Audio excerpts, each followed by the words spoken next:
ನಮಸ್ಕಾರ ಸ್ನೇಹಿತರೆ, ಕರ್ನಾಟಕ ಮ್ಯಾಟರ್ಸ್ಗೆ ಮತ್ತೊಮ್ಮೆ ಆತ್ಮೀಯ ಸ್ವಾಗತ. ಸ್ನೇಹಿತರೆ, ಚಾಟ್ ಜಿಪಿಟಿ ಮತ್ತು ಗೂಗಲ್ ಜೆಮಿನಿ ಹೆಸರು ಕೇಳಿ ನಾವೆಲ್ಲರೂ ಎಐ ಎಷ್ಟೊಂದು ಸ್ಮಾರ್ಟ್ ಆಗಿದೆ ಅಂತ ಅಂದ್ಕೊಂಡಿದ್ವಿ. ಆದರೆ ಈಗ ಕೃತಕ ಬುದ್ಧಿಮತ್ತೆಯ ಜಗತ್ತಿನಲ್ಲಿ ಅಕ್ಷರಶಃ ಒಂದು ಸುನಾಮಿಯೇ ಎದ್ದಿದೆ. ಹೌದು ಸ್ನೇಹಿತರೆ, ವಿಶ್ವದ ದಿಗ್ಗಜ ಬ್ಯಾಂಕ್ಗಳು, ಹಣಕಾಸು ಸಚಿವರು ಹಾಗೂ ಸೈಬರ್ ಭದ್ರತಾ ತಜ್ಞರು ಒಂದು ಹೊಸ ಎಐ ಮಾಡೆಲ್ ನೋಡಿ ಅಕ್ಷರಶಃ ಬೆಚ್ಚಿ ಬಿದ್ದಿದ್ದಾರೆ. ಆ ಎಐ ಮಾಡೆಲ್ನ ಹೆಸರು ಕ್ಲಾಡ್ ಮೈಥೋಸ್. ಇದನ್ನು ಅಭಿವೃದ್ಧಿಪಡಿಸಿರೋದು ಆಂಥ್ರೋಪಿಕ್ ಕಂಪನಿ. ಈ ಮಾಡೆಲ್ ಎಷ್ಟೊಂದು ಡೇಂಜರಸ್ ಅಂದ್ರೆ ಇದನ್ನ ಸಾರ್ವಜನಿಕರ ಬಳಕೆಗೆ ಬಿಡುಗಡೆಯೇ ಮಾಡೋದಿಲ್ಲ ಅಂತ ಕಂಪನಿ ಘೋಷಿಸಿದೆ. ಅಷ್ಟಕ್ಕೂ ಏನಿದು ಕ್ಲಾಡ್ ಮೈಥೋಸ್? ಸೀಕ್ರೆಟ್ ಆಗಿಡಬೇಕಿದ್ದ ಈ ಪ್ರಾಜೆಕ್ಟ್ ಲೀಕ್ ಆಗಿದ್ದು ಹೇಗೆ? ಕೇವಲ ಕ್ಷಣಾರ್ಧದಲ್ಲಿ 27 ವರ್ಷಗಳ ಹಳೆಯ ಕಂಪ್ಯೂಟರ್ ಬಗ್ಗಳನ್ನು ಇದು ಪತ್ತೆ ಹಚ್ಚಿದ್ದು ಹೇಗೆ? ಎಐ ಲೋಕದ ಪಿತಾಮಹ ಯೋಶುವಾ ಬೆಂಗಿಯೋ ಅವರು ಈ ಬಗ್ಗೆ ಗರಂ ಆಗಿದ್ಯಾಕೆ? ಹಾಗೂ ಯುರೋಪ್ನ ಸಿಇಒಗಳ ಜೊತೆಗೆ ನಡೆಯಲಿರುವ ಆ ಸೀಕ್ರೆಟ್ ಮೀಟಿಂಗ್ನ ಅಸಲಿ ಕಥೆ ಏನು? ಎಲ್ಲ ಇಂಟ್ರೆಸ್ಟಿಂಗ್ ಮತ್ತು ಶಾಕಿಂಗ್ ಮಾಹಿತಿಗಳನ್ನು ಇವತ್ತಿನ ವಿಡಿಯೋದಲ್ಲಿ ಡೀಟೇಲ್ ಆಗಿ ನೋಡೋಣ. ವಿಡಿಯೋ ಶುರು ಮಾಡೋದಕ್ಕೂ ಮೊದಲು ನೀವಿನ್ನೂ ನಮ್ಮ ಕರ್ನಾಟಕ ಮ್ಯಾಟರ್ಸ್ ಯೂಟ್ಯೂಬ್ ಚಾನಲ್ಗೆ ಸಬ್ಸ್ಕ್ರೈಬ್ ಆಗಿಲ್ಲ ಅಂದರೆ ಈಗಲೇ ಸಬ್ಸ್ಕ್ರೈಬ್ ಆಗಿ, ಹಾಗೆ ಪಕ್ಕದಲ್ಲೇ ಇರೋ ಬೆಲ್ ಐಕಾನ್ ಪ್ರೆಸ್ ಮಾಡಿ. ಭಯ ಹುಟ್ಟಿಸಿದ ಆಂಥ್ರೋಪಿಕ್ನ ಮೈಥೋಸ್ ಲೀಕ್ ಆಗಿದೆ ಹೇಗೆ? ಈ ಪವರ್ಫುಲ್ ಎಐ. ಸ್ನೇಹಿತರೆ, ಆಂಥ್ರೋಪಿಕ್ ಅನ್ನೋದು ಎಐ ಜಗತ್ತಿನ ಒಂದು ದೈತ್ಯ ಕಂಪನಿ. ಇತ್ತೀಚೆಗಷ್ಟೇ ಈ ಕಂಪನಿಯ ಕಂಟೆಂಟ್ ಮ್ಯಾನೇಜ್ಮೆಂಟ್ ಸಿಸ್ಟಮ್ನಲ್ಲಿ ಆದ ಒಂದು ಸಣ್ಣ ಮಾನವ ದೋಷದಿಂದಾಗಿ ಬರೋಬ್ಬರಿ 3,000ಕ್ಕೂ ಹೆಚ್ಚು ಸೀಕ್ರೆಟ್ ಡಾಕ್ಯುಮೆಂಟ್ಗಳು ಪಬ್ಲಿಕ್ ಆಗಿ ಲೀಕ್ ಆಗಿವೆ. ಈ ಲೀಕ್ ಆದ ದಾಖಲೆಗಳಲ್ಲಿ ಸಿಕ್ಕಿದೆ ಈ ಕ್ಲಾಡ್ ಮೈಥೋಸ್ನ ಅಸಲಿ ಜಾತಕ. ಕಂಪನಿ ಇದನ್ನ ಕ್ಯಾಪಿಬಾರಾ ಎಂಬ ಕೋಡ್ ನೇಮ್ ಅಡಿಯಲ್ಲಿ ಡೆವಲಪ್ ಮಾಡಿದೆ. ಇದು ಎಷ್ಟೊಂದು ಪವರ್ಫುಲ್ ಅಂದ್ರೆ ಮನುಷ್ಯರ 100 ಹ್ಯಾಕರ್ಗಳ ತಂಡ ಮಾಡಲಾಗದ ಸೈಬರ್ ಸೆಕ್ಯುರಿಟಿ ರಿಸರ್ಚ್ ಅನ್ನ ಇದು ಒಂಟಿಯಾಗಿ ಕೇವಲ ನಿಮಿಷಗಳಲ್ಲಿ ಮಾಡಿ ಮುಗಿಸುತ್ತೆ. ಇದೇ ಕಾರಣಕ್ಕೆ ಆಂಥ್ರೋಪಿಕ್ ಸಂಸ್ಥೆ ತಾನು ಬರೆದಿದ್ದ ಬ್ಲಾಗ್ ಪೋಸ್ಟ್ನಲ್ಲಿ ಇದು ಸೈಬರ್ ದಾಳಿಯ ಹೊಸ ಶಕೆ, ಇದನ್ನು ಬಿಡುಗಡೆ ಮಾಡಿದ್ರೆ ಡಿಫೆನ್ಸ್ ಮಾಡಿಕೊಳ್ಳೋದಕ್ಕಿಂತ ಅಟ್ಯಾಕ್ ಮಾಡೋದೇ ಹೆಚ್ಚಾಗುತ್ತೆ ಅಂತ ಬರ್ಕೊಂಡಿತ್ತು. ಬ್ಯಾಂಕ್ಗಳು ಮತ್ತು ಸರ್ಕಾರಗಳ ನಿದ್ದೆಗೆಡಿಸಿದ ಮೈಥೋಸ್.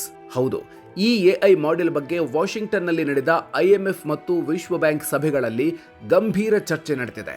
ಕೆನಡಾದ ಹಣಕಾಸು ಸಚಿವ ಫ್ರಾಂಕೋಯಿಸ್ ಇದು ನಮಗೆ ಗೊತ್ತಿಲ್ಲದ ಒಂದು ಅಗೋಚರ ಶತ್ರು, ನಮ್ಮ ಫೈನಾನ್ಷಿಯಲ್ ಸಿಸ್ಟಮ್ಗಳನ್ನು ಇದು ಬುಡಮೇಲು ಮಾಡಬಲ್ಲದು ಅಂತ ಆತಂಕ ವ್ಯಕ್ತಪಡಿಸಿದ್ದಾರೆ. ಬ್ಯಾಂಕ್ ಆಫ್ ಇಂಗ್ಲೆಂಡ್ನ ಗವರ್ನರ್ ಹಾಗೂ ಬಾರ್ಕ್ಲೇಸ್ ಬ್ಯಾಂಕ್ನ ಸಿಇಒ ಕೂಡ ಇದೊಂದು ಬಹುದೊಡ್ಡ ಸೈಬರ್ ಕ್ರೈಮ್ಗೆ ದಾರಿ ಮಾಡಿಕೊಡಬಹುದು ಅಂತ ಎಚ್ಚರಿಸಿದ್ದಾರೆ. ಇದಕ್ಕೆ ಕಾರಣವೂ ಇದೆ. ಓಪನ್ BSD ಎಂಬ ಅತ್ಯಂತ ಭದ್ರವಾದ ಆಪರೇಟಿಂಗ್ ಸಿಸ್ಟಮ್ನಲ್ಲಿ ಕಳೆದ 27 ವರ್ಷಗಳಿಂದ ಯಾರಿಗೂ ಸಿಗದಿದ್ದ ಒಂದು ಭಯಾನಕ ಬಗ್ ಅನ್ನ ಈ ಮೈಥೋಸ್ ಎಐ ಕೆಲವೇ ನಿಮಿಷಗಳಲ್ಲಿ ಪತ್ತೆ ಹಚ್ಚಿ ಎಲ್ಲರನ್ನೂ ದಂಗಾಗಿಸಿದೆ. ಒಮ್ಮೆ ಯೋಚಿಸಿ, ಇಂಥ ಟೂಲ್ ಹ್ಯಾಕರ್ಗಳ ಕೈಗೆ ಸಿಕ್ಕರೆ ನಿಮ್ಮ ಬ್ಯಾಂಕ್ ಅಕೌಂಟ್ಗಳ ಪಾಡೇನು? ಪಬ್ಲಿಕ್ ರಿಲೀಸ್ ಇಲ್ಲ, ಶುರುವಾಯಿತು ಪ್ರಾಜೆಕ್ಟ್ ಗ್ಲಾಸ್ ವಿಂಗ್. ಈ ಅಪಾಯವನ್ನು ಅರಿತ ಆಂಥ್ರೋಪಿಕ್ ಕಂಪನಿ ಮೈಥೋಸ್ ಅನ್ನ ಪಬ್ಲಿಕ್ ಆಗಿ ರಿಲೀಸ್ ಮಾಡದಿರಲು ನಿರ್ಧರಿಸಿದೆ. ಬದಲಾಗಿ ಪ್ರಾಜೆಕ್ಟ್ ಗ್ಲಾಸ್ ವಿಂಗ್ ಎಂಬ ಹೊಸ ಉಪಕ್ರಮದ ಅಡಿಯಲ್ಲಿ ವಿಶ್ವದ ಕೇವಲ 40 ಆಯ್ದ ಟೆಕ್ ದೈತ್ಯರಿಗೆ ಮಾತ್ರ ಇದರ ಆಕ್ಸೆಸ್ ನೀಡಿದೆ. ಇದರಲ್ಲಿ ಅಮೆಜಾನ್, ಆಪಲ್, ಮೈಕ್ರೋಸಾಫ್ಟ್, ಗೂಗಲ್ ಮತ್ತು ಇತ್ತೀಚೆಗಷ್ಟೇ ಜಾಗತಿಕ IT ಸ್ಥಗಿತಕ್ಕೆ ಕಾರಣವಾಗಿದ್ದ ಕ್ರೌಡ್ ಸ್ಟ್ರೈಕ್ ಕಂಪನಿಗಳು ಸೇರಿದೆ.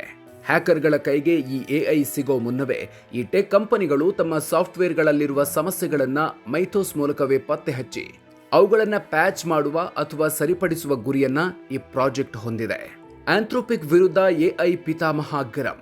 ಇಷ್ಟೆಲ್ಲ ನಡೀತಾ ಇರುವಾಗ ಗಾಡ್ ಫಾದರ್ ಆಫ್ ಎಐ ಎಂದೇ ಕರೆಯಲ್ಪಡುವ ಕೆನಡಾದ ಖ್ಯಾತ ವಿಜ್ಞಾನಿ ಯೋಶುವಾ ಬೆಂಗಿಯೋ ಅವರು ಆಂಥ್ರೋಪಿಕ್ ಕಂಪನಿಯ ಈ ನಡೆಯ ಬಗ್ಗೆ ತೀವ್ರ ಆಕ್ರೋಶ ವ್ಯಕ್ತಪಡಿಸಿದ್ದಾರೆ. ಜಗತ್ತಿನ ಎಲ್ಲ ದೇಶಗಳ ಇನ್ಫ್ರಾಸ್ಟ್ರಕ್ಚರ್ ಭವಿಷ್ಯವನ್ನ ಅಮೆರಿಕದ ಕೇವಲ ಒಂದು ಖಾಸಗಿ ಕಂಪನಿ ನಿರ್ಧರಿಸೋದು ಎಷ್ಟು ಸರಿ? ಆಕ್ಸೆಸ್ ಸಿಗದ ಇತರ ದೇಶಗಳ ಹಾಗೂ ಕಂಪನಿಗಳ ಪಾಡೇನು ಅಂತ ಅವರು ಪ್ರಶ್ನಿಸಿದ್ದಾರೆ. ಅಷ್ಟೇ ಅಲ್ಲ, ಎಐ ನಿಯಂತ್ರಣಕ್ಕೆ ಕೇವಲ ಅಮೆರಿಕ ಮಾತ್ರ ಅಲ್ಲ, ಚೀನಾ ಸೇರಿದಂತೆ ಇಡೀ ವಿಶ್ವವೇ ಸೇರಿ ಒಂದು ಅಂತಾರಾಷ್ಟ್ರೀಯ ಸಂಸ್ಥೆಯನ್ನ ಹುಟ್ಟು ಹಾಕಬೇಕು ಅಂತ ಅವರು ಆಗ್ರಹಿಸಿದ್ದಾರೆ. ಸೀಕ್ರೆಟ್ ಮೀಟಿಂಗ್ ಮತ್ತು ಮುಂದಿದೆ ದೊಡ್ಡ ಸವಾಲು. ಈ ಲೀಕಾದ ಡಾಕ್ಯುಮೆಂಟ್ಗಳಲ್ಲಿ ಮತ್ತೊಂದು ಅಚ್ಚರಿಯ ವಿಚಾರ ಹೊರಬಿದ್ದಿದೆ.